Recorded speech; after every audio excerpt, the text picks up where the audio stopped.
السلام علیکم عزتمنو. د alishah 007 د مراد ورور سره مسعود سره یې غلط تعلقات څنګه اساس کړي وو. حتمن د دې ویډیو نه مخکې زه تاسو ته دا یادګینو کوم تاسو کو چې زموږ په دې چینل کې نوي وي حتمن د زموږ همدا چینل ته سبسکرایب کړئ، خو کې وسره د ټلې نشانه وهئ ښه یو نوي معلوماتي ویډیو تاسو ته په اسانۍ باندې درورسي. عزتمنو د مراد ورور مسعود ټول حقیقت د alishah 007 په باره کې ویلي. هغه وایي چې یعنی دا ټول د پیسو خلک دي ځکه چې دوی ته به ما پیسې ورکولې او ما سره به ښه تعلقات ساتل، خو دې سره ما د واده لپاره ورته ویلو چې ما ورته ویلې چې یعنی ما سره واده وکړه. د alishah مور او پلار باندې راضي شولو، ویلې چې صحیح ده او زه ډېر زیات خوشحاله شوم چې زما به اوس alishah سره واده کېږي. خو مسعود دا نیت وکړو چې زه به مې د خپلې ښځې لا طلاق ورکړم او alishah سره به واده وکړم. مسعود چې کله خپلو ملګرو ته دا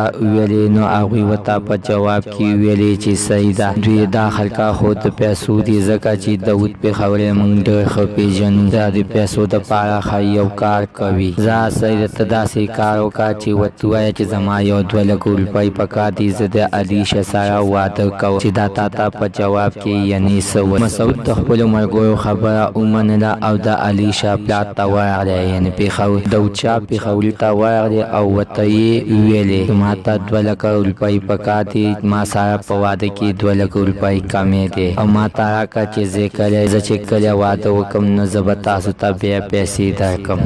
نو دا خبره alishah 007 واورېدله چې دا خو سپلم دی، د سره خو پیسې نشته. نو alishah 007 د مسعود د واده نه انکار وکړو او ورته ویلې چې یعنې مونږ خو چې ته ما نشې ساتلی، ما ته پته ولګېده چې تا زما د واده دپاره تا سره پیسې نشته، نو تا سره به بیا زما د خوراک څښاک او د ساتنې کوم ځای نه پیسې پیدا شي. زه نه غواړم چې تا سره یعنې واده وکړم. نو عزتمنو د مراد ور مسعود دا ټول هر څه د alishah 007 په باره کې ویلې، وایي چې پیسې در سره نه وي نو واده در سره نه کوي ځکه چې دوی د پیسو خلک دي او واده در سره هېڅکله هم نه کوي. نو هغه تیارې پیسې د نه وخوري او بیا درته وایي زه خپل کار کوه. عزتمنو مراد ورته مسعود وایي چې یعنې د ډمو نه ځان ساتئ، ډمو سره هېڅکله هم واده ونه کوئ. دوی د پیسو خلک دي چې هر کله تا سره پیسې ختمه شي نو تا سره لین دین مړه ژوندی هر یو شی ختم شولو. عزتمنو زموږ ننني معلومات د دې ځای پورې د نوي معلومات دپاره زموږ همدا چینل د سره سبسکرایب کړئ، خوا کې ورسره د ټلې نښان ووهئ ښه یوه نوي معلوماتي ویډیو تاسو ته په اسانۍ باندې در ورسیږي.